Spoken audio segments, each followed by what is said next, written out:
ये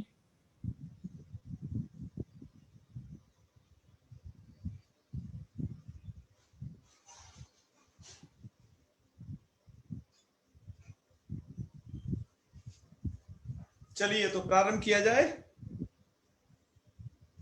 ललित मोहन जी, हरिओम। चलो शुरू करें हैं। महोदय जी जी। सुनिए महोदय। अब बाद में बात, महोदय सुनिए। जो भी होगा बाद में बात करें। अभी अनम्यूट करें अपने आप को, बाद में करेंगे। प्रारंभ करते हैं। नहीं, आप ये मीटिंग आप रिकॉर्ड साफ नहीं आ रही है, आप शांत रहेंगे आप प्लीज। कर रहे हैं। ठीक है महोदय। हाँ हाँ हाँ। ओम सदाशिव समारंभाम शंकराचार्य मध्यमाम अस्मदाचार्य पर्यंतम वंदे गुरु परम वाक्यकार पररुचिम भाष्यकारं पतंजलिं पाणिनिं सुतं च नतोऽस्मि। मुनित्रयम् सर्वेभ्यो नमः। सर्वेषाम् अत्र स्वागतम्।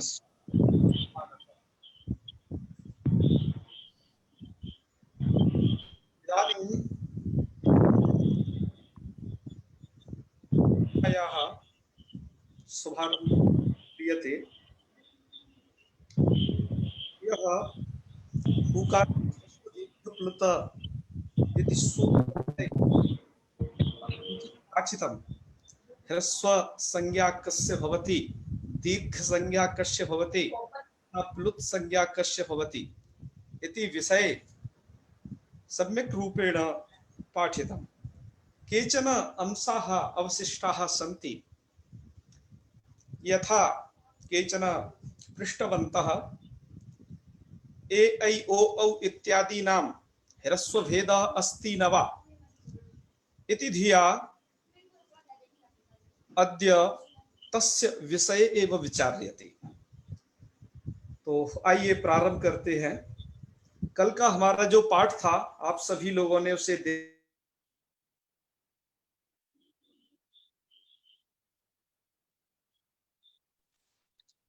भैया अनम्यूट कीजिए।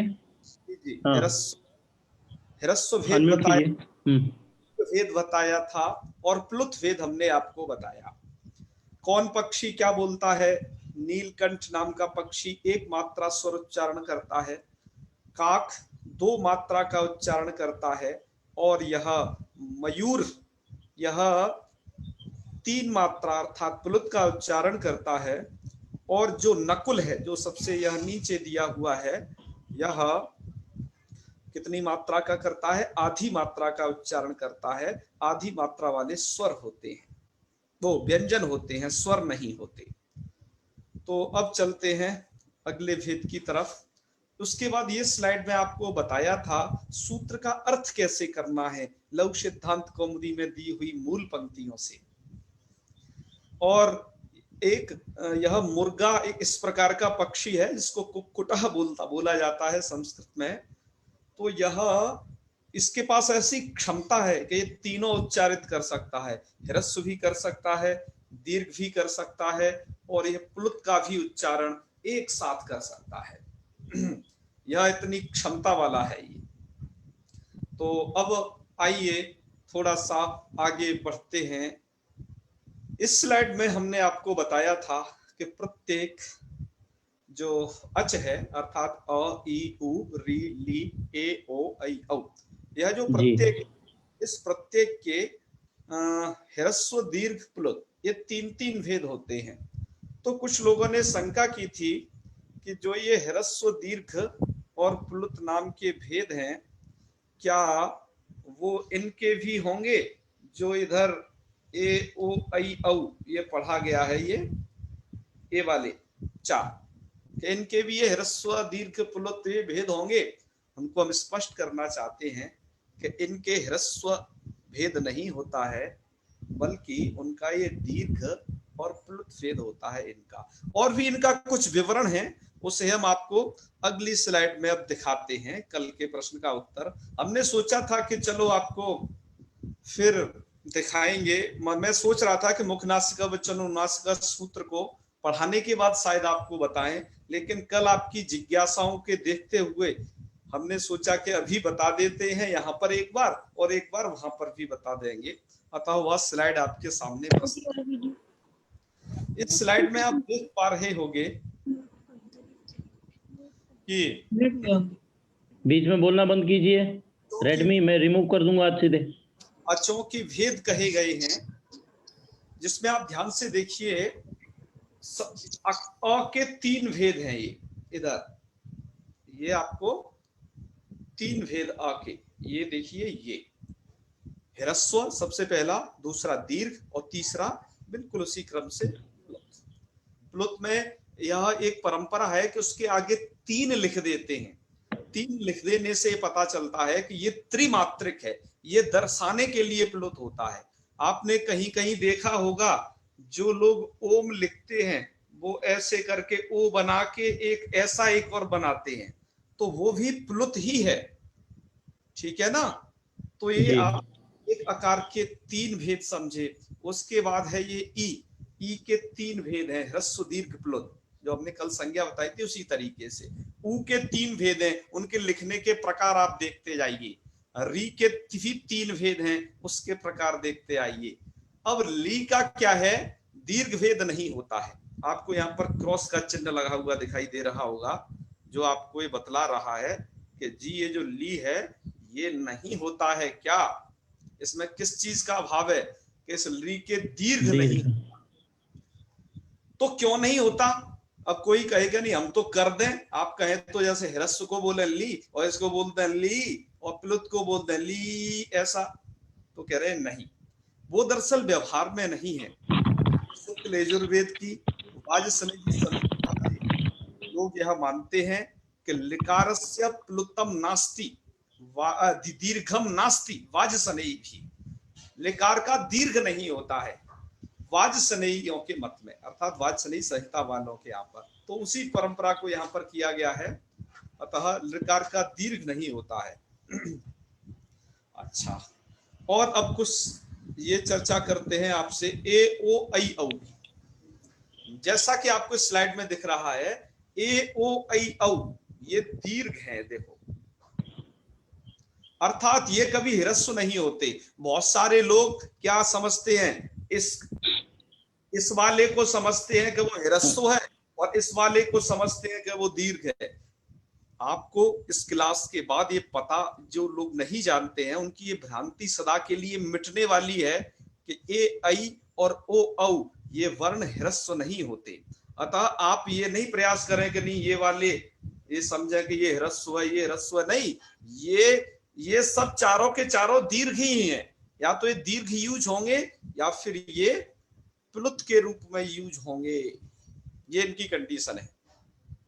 तो आप इस स्लाइड के द्वारा थोड़ा समझ पाए होंगे, हमने उसको नीचे भी लिख दिया है कि जी ऊरी एसाम वर्णानाम ह्रस्व दीर्घ प्लुत भेदाः भवन्ति, अर्थात अ ई उ री यहां तक ही इनके तीनों के तीनों भेद होते हैं, ह्रस्व भी, दीर्घ भी और प्लुत भी। फिर लिखा है लीति वर्णस्य दीर्घ भेदः नास्ति, अर्थात ली इस वर्ण का दीर्घ भेद नहीं होता है, ठीक है। उसके बाद लिखा है ए ऐ ओ औ, इनका क्या नहीं होता है, इति वर्णानाम ह्रस्व भेदाः न सन्ति, इन वर्णों के ह्रस्व भेद नहीं होते, ये कभी ह्रस्व उच्चारित नहीं होते। अतः आप कभी ये भ्रम न पालें कि ये ह्रस्व होते हैं। प्रायः हिंदी वाले यही समझते हैं, क्यों? क्योंकि वो अ को ह्रस्व तो आ को दीर्घ है ना, ई को ह्रस्व और ई को दीर्घ, ऊ को ह्रस्व और ऊ को दीर्घ। इसी तरीके से यहाँ पर भी वो जोड़ा बैठाते हैं कि शायद ये पहली वाली छोटी ए है ये ह्रस्व है और ये बड़ी ए है शायद ये दीर्घ है। पर जो व्याकरण को जानने वाले है, जो मर्मज्ञ, वो ऐसी गलतियां नहीं करते हैं। आप इस व्याकरण से कुछ ये सीख सकते हैं। तो अभी तक हमने आपको ह्रस्व दीर्घ प्लुत, ये अचों के वो भेद बताए जिनमें ये मात्राकृत भेद थे। इनमें इनको एक टाइम के अंदर आपको बोलने से वो ह्रस्व होगा, एक टाइम से अधिक बोलोगे तो वो दीर्घ हो जाएगा, और ज्यादा बोलोगे तो प्लुत हो जाएगा। ये जो थे ये मात्राकृत भेद थे।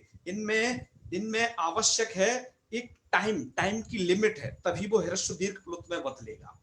लेकिन और हाँ, ये वाले जो हैं ये भेद ह्रस्व दीर्घ प्लुत, ये आप अच्छे से जानते हो। इनमें आप अंतर पता कर सकते हो कि जिसने ह्रस्व बोल दिया, दीर्घ बोल दिया, ये आप समझ सकते हैं बहुत अच्छे तरीके से। लेकिन अब आपको जो हम बताने जा रहे हैं जिन भेदों के बारे में, वो भी अचों के ही भेद हैं। 3 तो आपने समझ लिए, आगे आने वाली जो भेद हैं उनके बताने से पहले आपको एक बात बता देना नितांत आवश्यक है कि उन भेदों को समझने वाले अब धरती पर विरल लोग बचे हैं। बहुत कम लोग हैं जो उस बात को समझते हैं।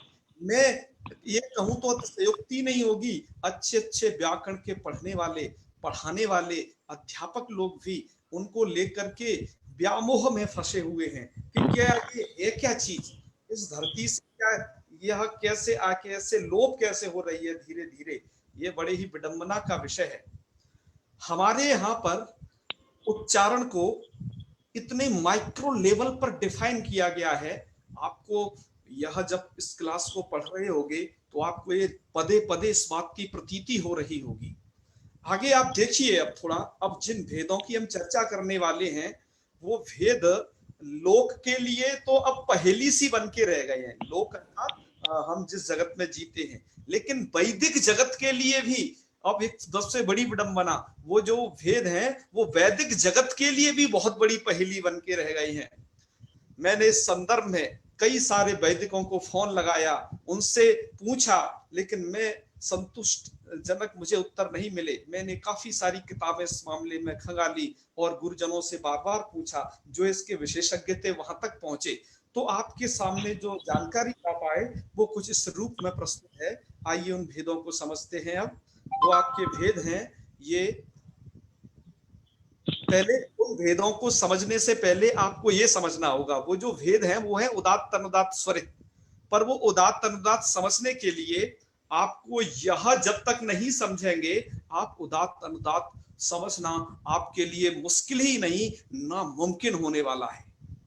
तो इन्हें समझिए। हमारी परंपरा में अभी तक क्या होता है कि वह इस प्रकार की एक चल बसी है कि वो उच्च रुदात्त नीचे रुदात्त समाहार स्वरिता को सीधा पढ़ा देते हैं, और उनको पढ़ने वाला कभी भी उन स्वरों के विषय में जान नहीं पाता है। तो आज हमारा प्रयास रहेगा कि आज हम जो वो स्वर हैं, उदात्त स्वर, अनुदात्त स्वर और स्वरित स्वर, उन स्वरितों के, उन स्वरों के बारे में भी जाने। मैंने आपको पिछली जो फर्स्ट या सेकंड नंबर की क्लास थी उसमें आपको बताया था कि दुष्टः शब्दः स्वरतो वर्णतो वा, ये बात मेरे से सूर्यकांत जी ने भी पूछी थी, आज फिर उसको सुन लीजिए। दुष्टः शब्दः स्वरतो वर्णतो वा मिथ्या प्रयुक्तो न तमर्थमाह सवाग वज्रो यजमानम हिनस्ति यथेन्द्र शत्रु स्वरतो पराधात। यदि आपको वर्ण की मिस्टेक हो जाती है तो वो वाणी का वज्र बन जाता है, और यदि आपसे की मिस्टेक हो जाती है तो वह भी एक वाणी का वज्र बन जाता है। वर्ण की मिस्टेक को आप लोग समझते हो, लेकिन स्वर की मिस्टेक से आप कोसों नहीं हजारों किलोमीटर तक दूर होते गए हो। हमने अपनी इस परंपरा, ऋषि परंपरा को चूंकि कुछ भुला दिया इस आधुनिकता के चक्कर में, और ऐसी कुछ पठन पाठन शैली आ पड़ी। तो आइए अब हम प्रयास करते हैं कि वो स्वरों का इतना बड़ा विज्ञान है कि एक स्वर की गलती करने के कारण जो त्वष्टा ऋषि एक ऐसे पुत्र को पैदा करना चाह रहे थे कि जो इंद्र को मार सके, है ना, लेकिन एक स्वर की गलती कर बैठे, जिससे क्या हुआ, इंद्र को मारने वाला पुत्र न पैदा होकर के इंद्र से मरने वाला पुत्र पैदा हो गया, और उस पुत्र का नाम था वृत्तासुर। यह कथा श्रीमद् भागवत में, देवी भागवत महापुराण में, अन्यत्र भी बहुत जगह वर्णित है, यथेन्द्र शत्रु स्वरतो पराधात करके। तो अब आप इस बात को समझिए कि मैं आपको उदात्त अनुदात्त इत्यादि समझाने से पहले मैं आपको क्या समझाने जा रहा हूं, वह है, आपने हेडिंग को जैसे देखा होगा, षड जाति स्वर ज्ञानम, अर्थात षड्ज इत्यादि स्वर हैं। इन स्वरों की संख्या क्या है? ये स्वर हैं, टोटल 7 स्वर हैं, 7। अब यह वही स्वर हैं मित्रों जो आपने स्वर सी संगीत में कभी सोचे होंगे कि हाँ ये स्वर हैं संगीत वाले, तो वही ये स्वर हैं।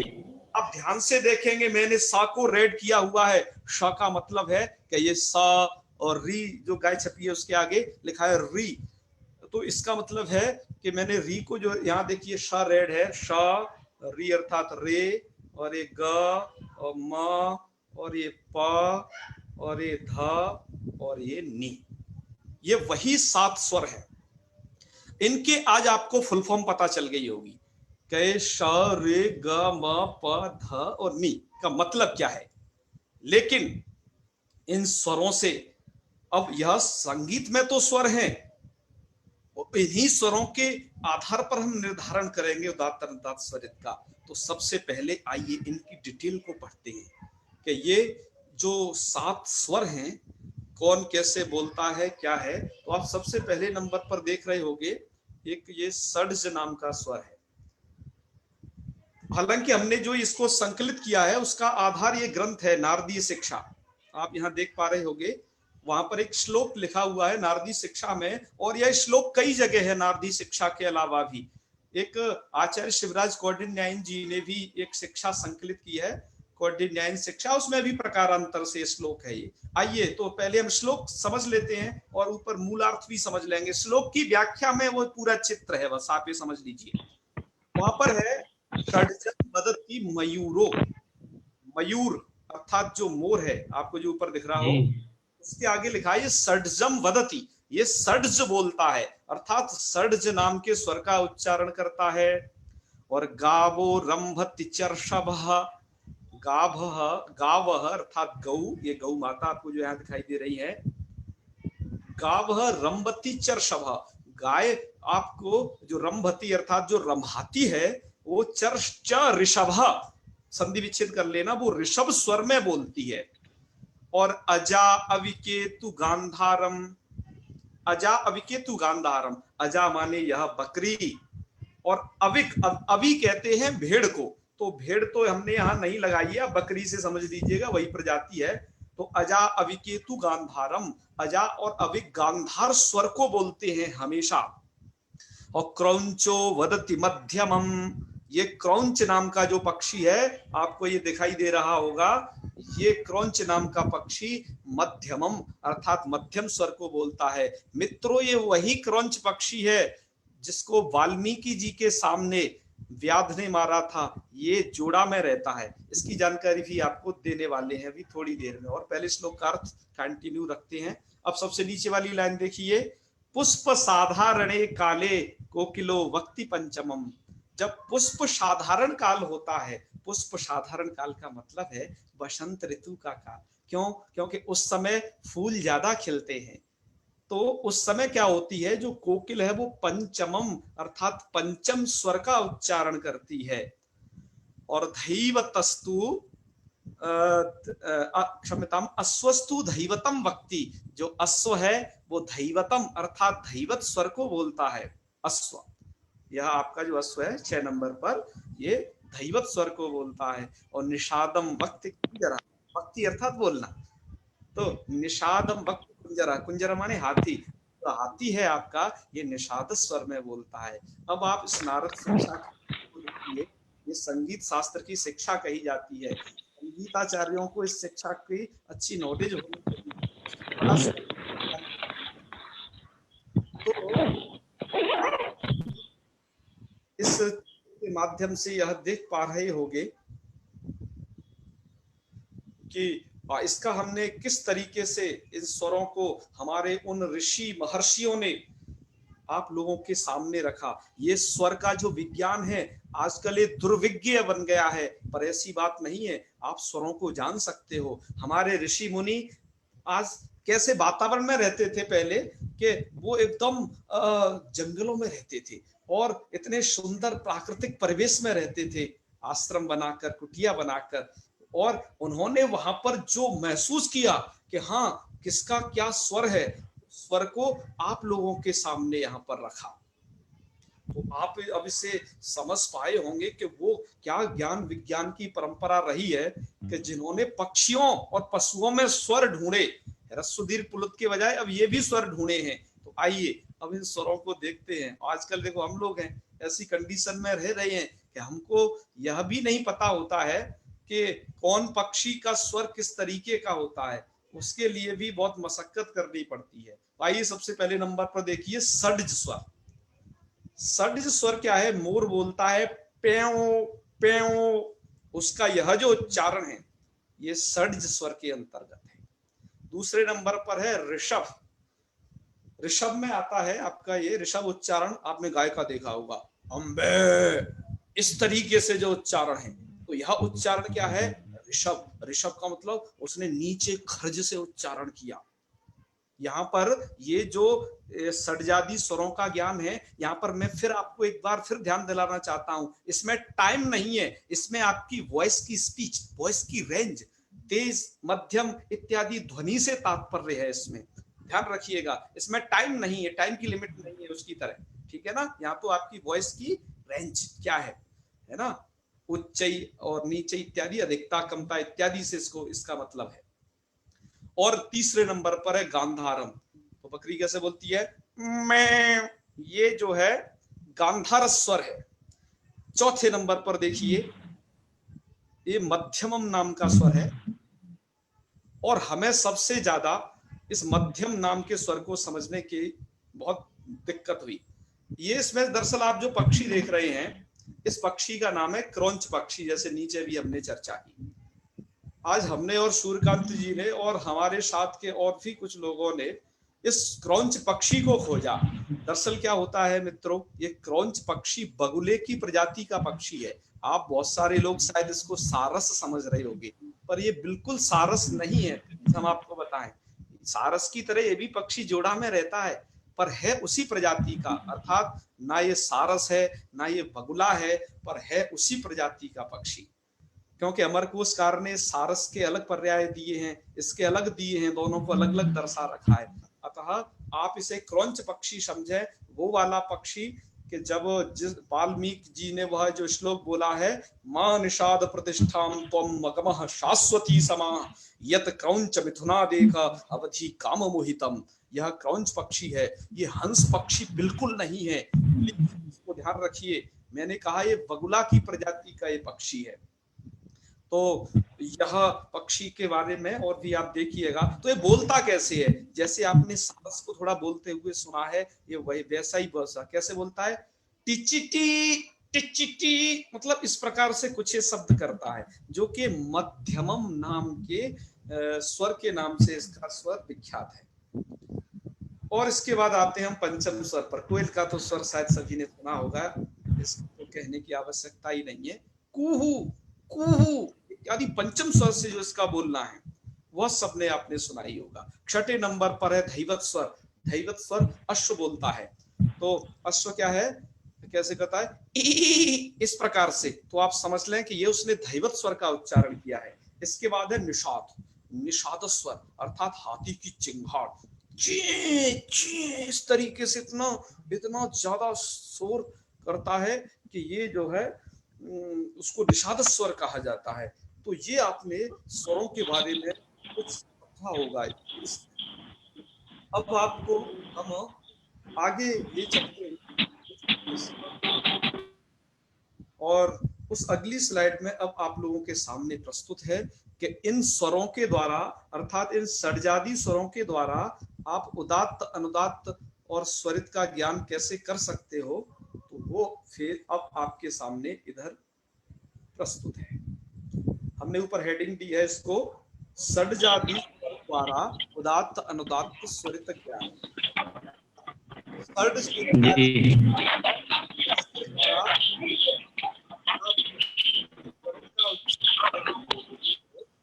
इसके बारे में इसमें बताया गया है।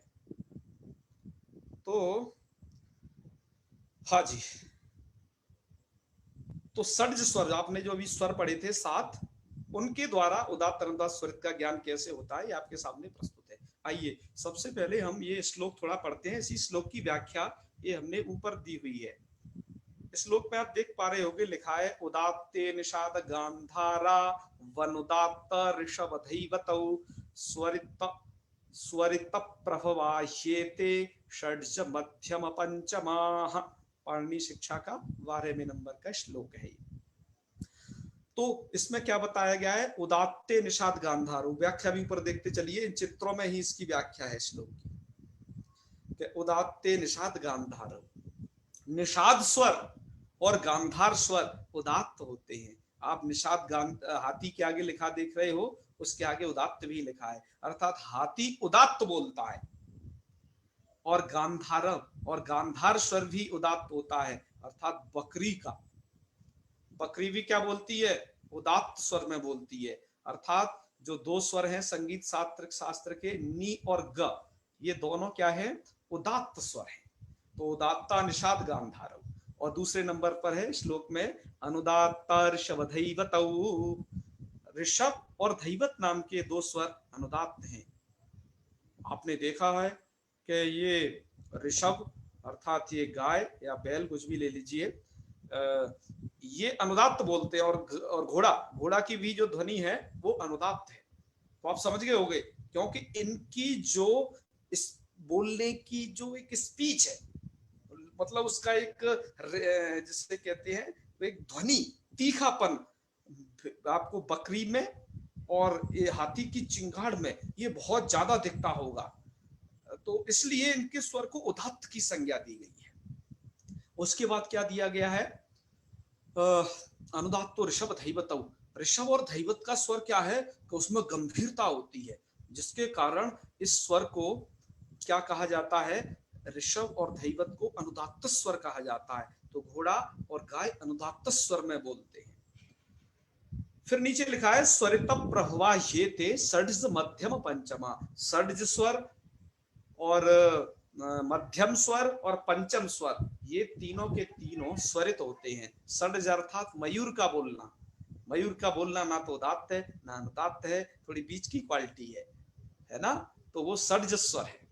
उसके बाद पंचम स्वर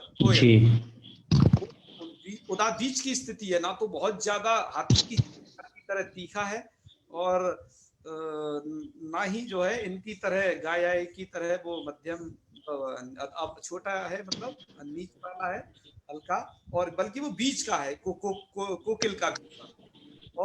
और इसका भी जो ये आपका क्रंच नाम का पक्षी है, ये 4थे नंबर पर, इसको भी स्वरित स्वर की श्रेणी में रखा गया है। तो अब आप शायद इससे समझ गए होंगे कि ये जो स्वर है, उदात्त अनुदात्त स्वरित इत्यादि, ये इनको क्या लेना देना है। तो आपको बताया होगा कि ये स्वर आपके स्वरित, इतने तरीके का स्वर आप लोगों ने ये पढ़ा, वन पशु पक्षियों के माध्यम से जाना। जब आपको उदात्त अनुदात्त के विषय में शंका हो जाए तो आप इन पशु पक्षियों का सहारा लीजिएगा, और हम भी आपको उच्चारण करके बताएंगे। और आपको कहां तक बताएं स्वरित उदात्त इत्यादि के बारे में। पहले ये स्वर का लोप नहीं हुआ था, सब लोग जानते थे। महाभाष्यकार पतंजलि जी अपने महाभाष्य में इनके विषय में लिखते हैं इन स्वरों के विषय में कि ये स्वर क्या है। वहां पे लिखा उन्होंने, यो ही शिष्य उदात्ते कर्तव्ये अनुदात्तम करोति खंडिकोपाध्याय तस्मै चपेटाम ददाति। गुरुकुल की परंपरा हुआ करती थी मित्रों, वहां पर गुरु शिष्य को पढ़ा रहे हैं। गुरु ने उसको क्या किया, जो है कि उसको बताया कि उदात्त उच्चारण करना है, उदात्त स्वर पर जोर दे के बताया। लेकिन शिष्य ने क्या किया, उदात्त स्वर उच्चारण न करके अनुदात्त उच्चारण कर दिया। तो यो शिष्य उदात्ते कर्तव्ये अनुदात्तम करोति, उदात्त उच्चारण करना चाहिए था उसे उस जगह पर, लेकिन वो अनुदात्त कर बैठा। तो खंडिकोपाध्याय क्या करते थे, खंडिकोपाध्याय हैं आपके ये अथर्ववेदीय जो होते हैं, उनको खंडिकोपाध्याय कहा जाता था। तो वो क्या करते थे, उसमें चपेटा लगाते थे। चपेटा अर्थात चाटा मारते थे कि अरे हमने ऐसा स्वर बोला और तुम ऐसा स्वर बोल गए, हमने तुमसे उदात्त उच्चारण को कहा, आपने अनुदात्त उच्चारण कर दिया, तो ये ठीक नहीं है। अर्थात तब स्वरों का कितना विज्ञान था कि स्वर समझाए जाते थे। आज आप लोगों को ह्रस्व दीर्घ प्लुत उच्चारण करने में ही बहुत दिक्कत होती है, और ये उदात्त अनुदात्त स्वरित की तो बात ही छोड़ दो, ये तो आजकल स्वप्नवत हो गए हैं। अर्थात इनका उच्चारण करना अब धीरे धीरे कठिन होता हो गया है, क्या कहें, होता क्या जा रहा है। अब इसको नहीं करते हैं, बड़े बड़े वैदिक भी इसमें हमें व्यामोह में ग्रसित दिखाई दिए, पर हाँ आप तो इनका उच्चारण कर सकते हैं। हमने आपको इस पशु पक्षियों की आवाज सुनाई, उनकी ध्वनि को करके, तो इसमें देखो कैसे बोलना है। मैं आपको कुछ शब्दों का अब ये उच्चारण करके सुनाता हूँ। देखो आपको कैसे बोलना है। जैसे आपको यदि उदात्त बोलना है तो कैसे बोलना है, अ अर्थात ऊर्ध्व देश से, जैसे बकरी का मेमना मतलब मिमियाना होता है, इस तरीके की ध्वनि होनी चाहिए कुछ उदात्त में। अ या हाथी की चिंगाड़ की तरह थोड़ा तीखा। ये मैंने अ का क्या बोला है, उदात्त मतलब अ को ह्रस्व के साथ साथ मैंने इसको उदात्त में उच्चारित किया है। अब मैं इसको अनुदात्त में उच्चारित करता हूं आप लोगों के लिए। अ अ अ ये मैंने क्या किया, ह्रस्व होते हुए उसका अनुदात्त में उच्चारित किया, जो कि एक गाय के रम्हाने के स्वर की रेंज के बराबर है, या फिर घोड़े के हिनहिनाने जैसे कुछ इस प्रकार का है ये अनुदात्त स्वर। और उसके बाद क्या है, स्वरित। तो स्वरित कैसे करना है, मध्यम से आ आ आ। ये यहाँ पर क्या हुआ, स्वरित स्वर में आप षड्ज मयूर की तरह या इस क्रंच पक्षी की तरह इस प्रकार का कुछ मध्य उच्चारण इसका करना है। ये तो उच्चारणकृत भेद थे। इसके बाद अब ये कुछ आगे बढ़ते हैं, क्योंकि आप लोगों को जब उच्च रुदात्ता नीचे अनुदात्ता समाहार स्वरिता नाम के जो 3 सूत्र आपकी लघु सिद्धांत कौमुदी में दिए हुए हैं, उनको जानने के लिए आपको कुछ चीज और जरूरी है। स्वरितों और उदात्त अनुदात्त स्वरित को समझने के लिए ये 2 स्लाइड के अलावा तीसरी स्लाइड की और अभी आवश्यकता है, क्योंकि आप जब तक ये वाली स्लाइड को ध्यान से नहीं देखोगे तब तक आप ये पता नहीं कर पाओगे। जो व्याख्या दे रखी है ना लघु सिद्धांत कौमुदी में या सिद्धांत कौमुदी में, वह व्याख्या का मूल आधार यह चित्र है। तो हमारी पिछली 2 स्लाइड है प्लस ये तीसरी ये स्लाइड, ये आप तीनों समझ करके आप उच्च रुदात्त नीचे रुदात्त समाहार स्वरिता इन तीनों सूत्रों को भली भांति जान पाओगे। तो आइए अब इस स्लाइड का आपको दिखाते हैं। इसमें लिखा है वर्णा नाम स्थान परिचय। इसमें वर्णों का स्थान परिचय आपको बताया गया है।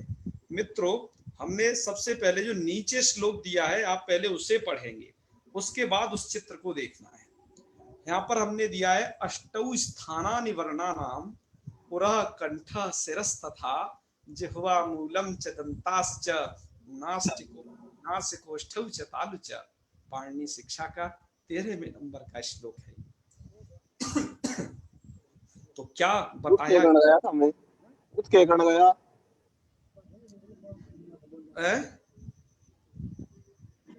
क्या कौन बोल रहे हैं जी बीच में,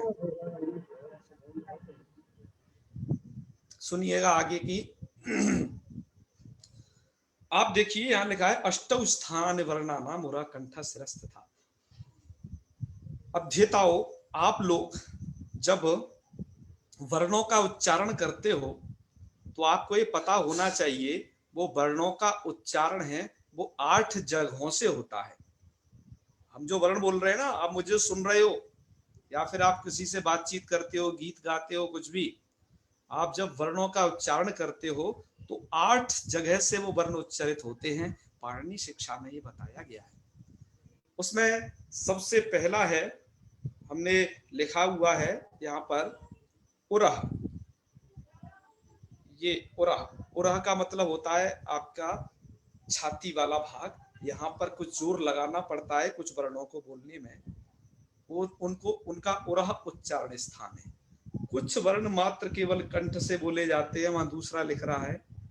कुछ सिर भाग से बोले जाते हैं का मतलब यह है कि वो जो वायु है वो वायु इन स्थानों पर आघात करती है तो जिसके कारण उन वर्णों की निष्पत्ति होती है। वहां से वर्ण तो मुख से ही बोलेगा ना कोई, पर ये वायु उन जगहों पर टकराती है, ठीक है ना। तो जिह्वा के साथ अथवा कभी बिना जिह्वा के साथ इत्यादि इत्यादि रूप से तब इस प्रकार से वर्ण उच्चारित होते हैं।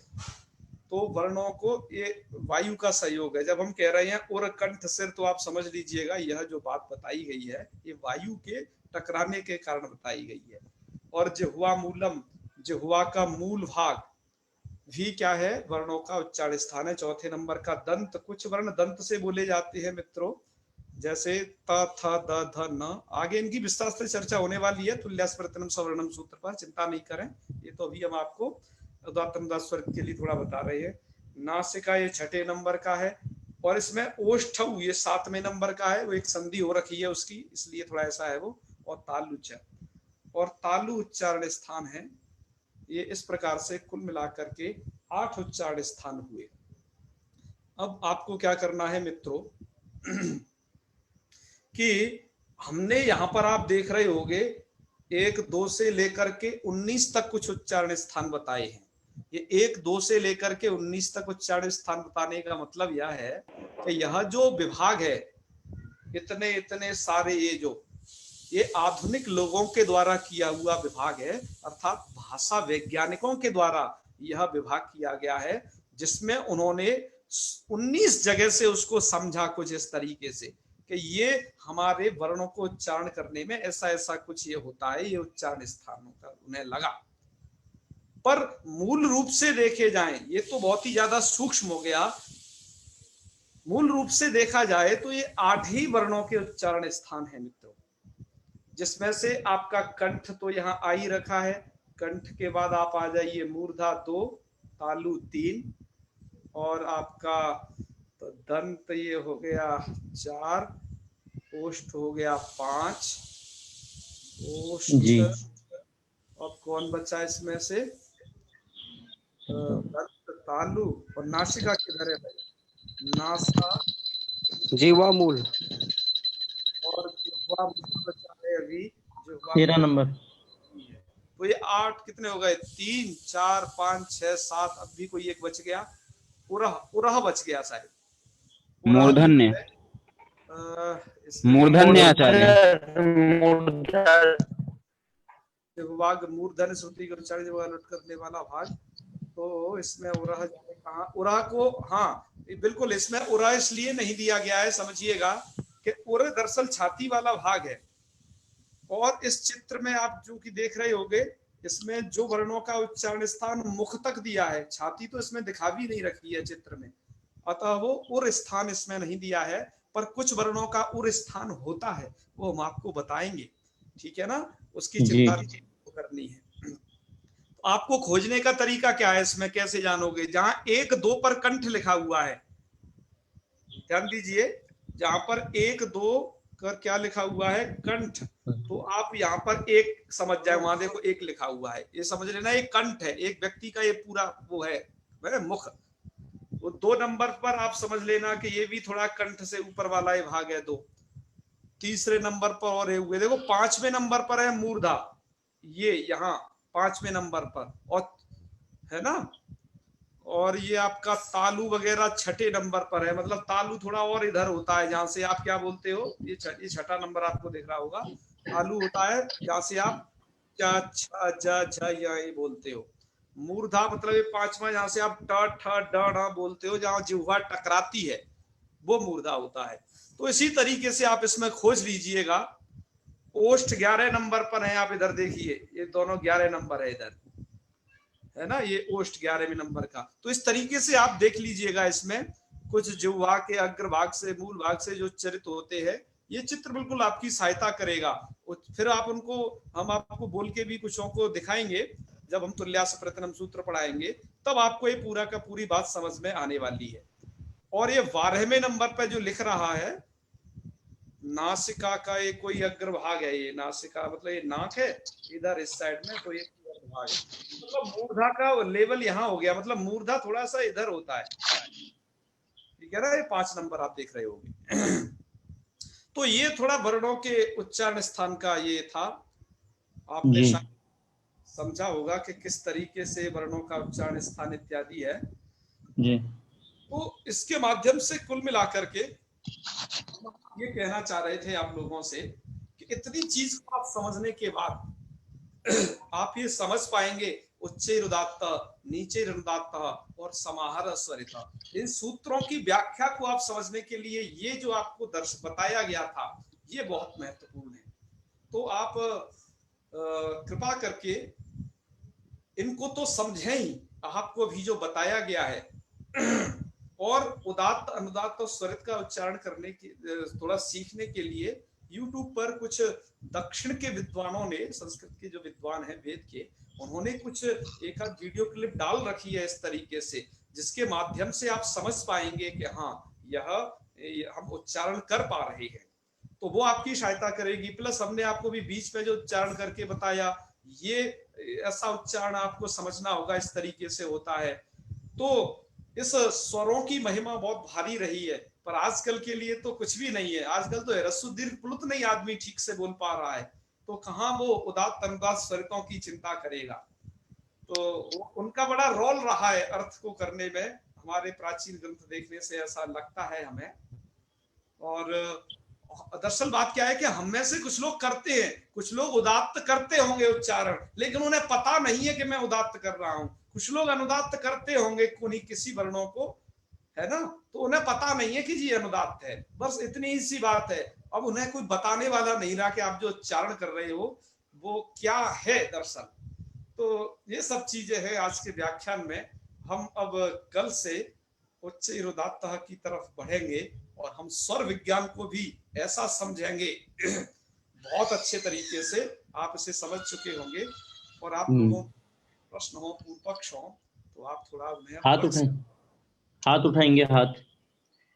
जी जी जी भैया कल तो भाई साहब जी परसों तो प्रतिपदा ही है। देख लेंगे हम ग्रुप पे, जो भी ग्रुप पे सूचना देंगे, यहाँ नहीं है। ठीक है ठीक है ठीक है ठीक है, बताइए कि नहीं के कुछ प्रश्न हो तो बताइए। हैं हाँ, सूर्यकांत शर्मा जी। जी जी आचार्य जी प्रणाम। हाँ जी आचार्य जी, एक शंका ये है, आपने जब 7 स्वरों में जी 2 उदात्त 2 अनुदात्त और 3 स्वरित जो बताए हैं, जी जी जी जी उस पे जैसे, लेकिन उदात्त वाले जब आप बोल के बताए थे तो उदात्त वाले आपने नीचे जैसे ऋषभ, सॉरी अनुदात्त, ऋषभ अनुदात्त जिसे गाय रंभाती है, और जो अजा वाला था बकरी वो उदात्त, ऐसा। तो लेकिन वहां पर क्रम में बुरा वाला था। हाँ, तो लेकिन क्रम में सारे गामा पाधा निसा है, तो क्रम में उत्तरोत्तर वो बढ़ते जाता है स्वर। ऐसा नहीं है। अच्छा, वहां पर मीटिंग में मीटिंग पर फोन कर नहीं, मैं वहां पर भी उतार चढ़ाव है स्वरों में।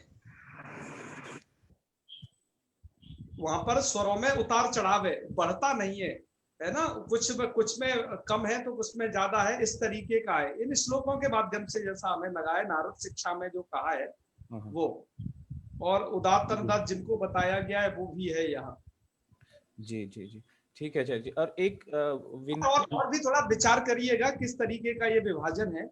जी जी, शास्त्रों में मिला वही हमने इधर वर्णित किया है। और आपको सोच सकते हैं जो संगीत के जानकार होंगे उनको, वो शायद इस विषय को और ठीक से समझ पाएंगे, मुझे लगता है। जी जी जी।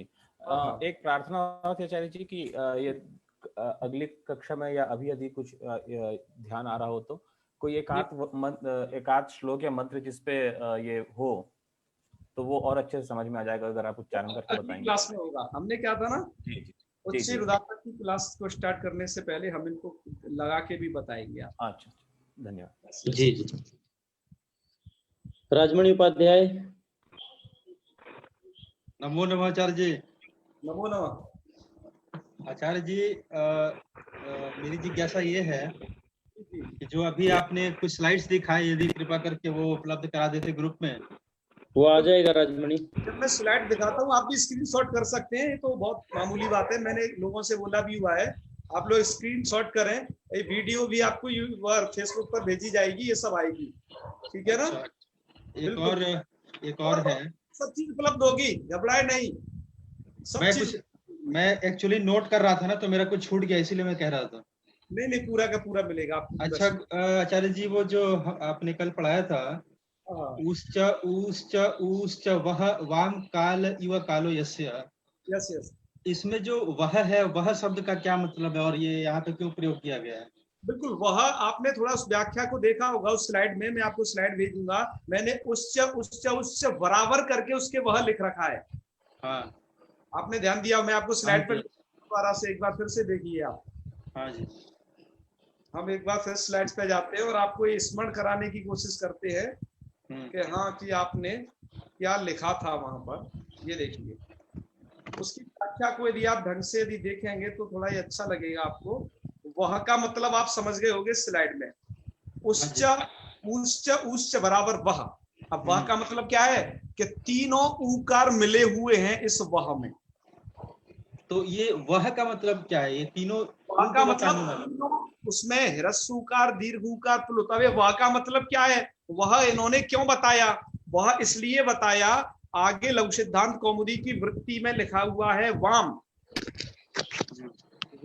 तो वह शब्द से वाम बनेगा षष्ठी विभक्ति में। तो वाम को दरअसल पहले बताना है, उन्हें करना है वाम काल, है ना, अर्थात वाम काले व कालो यस्य सोचक क्रमाद ह्रस्व दीर्घ प्लुत। ये जो ब्लैक ब्लैक में देख रहे हो ये मूल वृत्ति है। ठीक है। अब वाम का अर्थ क्या है? तो उसका वाम का अर्थ है, देखो अब क्या हुआ, एक द्वि त्रिमात्रिक उकाराणाम। देखो अर्थ किया है ना, वाम काले व कालो यस्य सोचक क्रमाद ह्रस्व दीर्घ प्लुत संज्ञस्या। तो ये तो इसलिए वाम को समझाने के लिए वह कहा, और वह क्या चीज है वो इधर है। ये वह का रूप भी चलेगा ना? बिल्कुल पूरा रूप चलेगा, तभी तो षष्ठी में वाम बनाया है। क्या रूप चलेगा वैसे इसका? है? रूप क्या चलेगा इसका? ये वह है ना, देखो ऊ शब्द का रूप है। आप ध्यान दीजिए। मैं ये जानना चाह रहा हूँ कि वह का रूप मतलब कैसे चलेगा? ऊ प्लस ऊ और एक इसमें प्लुत ऊ और मिला दीजिए, तो ये बराबर क्या हो जाएगा? एक बड़ा ऊ बनेगा ना जी, दीर्घ करके। अब ऊ का षष्ठी विभक्ति का, जैसे आप जानते होंगे गुरु का गुरवह रूप होता है, ऐसे ही ऊ का क्या रूप होगा? वह लास्ट में। वह। बात आई ना समझ में? आपको रूप जब बताए जाएंगे तब आप इसे और अच्छे तरीके से समझ जाओगे। षडलिंग तक थोड़ा पहुंचिए पहले। मतलब इसका चलेगा ऊ ऊ वह, ऐसे रूप चलेगा इसका? नहीं, हाँ हाँ बिल्कुल बिल्कुल। कैसे था? गुरु गुरु गुरवा। वेरी गुड, यही ऊ ऊ वह ऐसे चलेगा ना? यस यस, आप समझ गए होंगे सारे। हाँ ठीक। और रूप वगैरह आगे बताएंगे, आपको चिंता नहीं करना। अभी तो हम प्रारंभ कर। चिंता नहीं कर रहे हैं, चिंता करेंगे तो पढ़ेंगे कैसे? हम जिज्ञासा कर रहे हैं। रीमा जी, रीमा आचार्य जी, हाँ आचार्य जी, ये अभी आपने जो श्लोक बताया था उसमें वो निषाद, निषाद का क्या अर्थ है? निषादम, निषादम गजह ऐसे करके था। निषादम का अर्थ क्या? स्वर का नाम है। निषाद स्वर का नाम है, जिसे नी कहा जाता है। नी, सारे गामा पादा नी वाला स्वर। अच्छा अच्छा, धन्यवाद धन्यवाद। उसको गजा अर्थात हाथी निषाद में उच्चारित करता है। हाँ अच्छा, इसकी सोमा शेखर। स्वर है। ठीक है, हाँ अस्तु अस्तु। जी जी हाँ, नमो नमः। जी, नमो नमः, सोमशेखर बोल रहा हूँ। जी जी। आचार्य जी, आपने बोले थे दक्षिण के विद्वानों द्वारा कुछ स्वर विज्ञान के है करके, उसका कोई लिंक होगा तो भेज दीजिएगा। अवश्य भेजेंगे आपको, ग्रुप में आपको शेयर करेंगे, जिससे आप समझ पाओ को पढ़ने को उदात्त अनुदात्त और स्वरित को कैसे बोलना है, सीखना आना चाहिए एक वैदिक को भी। और हम जी। लोगों को इधर है सबको। जी जी, धन्यवाद। सुनील जी, सुनील नमांसि आचार्यः। मम ह्यस्तने एव जिज्ञासा वर्तते। ए अहं पृष्टवानासं ह्यः ए और ऐ इत्यनयोः ऐ और ओ सवर्णे वा? किं किं स्पष्ट पुनः किंचित दूरं गत्वा पृच्छतु भवान्। अस्तु अस्तु अस्तु आचार्यः, पुनः पृच्छामि अहम्। ऐ औ एतौ ए ओ इत्यनयोः सवर्ण्यौ वा? सवर्णेन सवर्ण संज्ञा न भवति इति अग्रे वक्ष्यामि। अस्तु ए ओ सवर्णवर्णे न महोदय शृणोतु, यदा तुल्यास्य प्रयत्नम् इति सूत्रस्य व्याख्यानं भविष्यति तदा सवर्ण विषय उच्यते। इदानीं सवर्णस्य आवश्यकता का अस्ति? भवतां नास्ति इति धिया न उच्यते। अस्तु अस्तु महोदय, किन्तु एतत् प्रष्टुमिच्छामि यथा अत्र जी जी जी जी जी किन्तु कालो झरस्तु दीर्घप्लुतः तु वयं पठितवन्तः, तत्र आगतमस्ति, अतः अहं पृच्छामि। अग्रे एव तत्रैव वदामि, यतोहि सर्वेषां गणानां कृते न भवेत् यदि वदामि चेत् तदपि। अस्तु अस्तु आचार्यः, धन्यवादः। वक्ष्यामि विस्तरेण, चिन्ता न कर्तव्या। अस्तु अस्तु, धन्यवादः आचार्य। शुभमलय्या।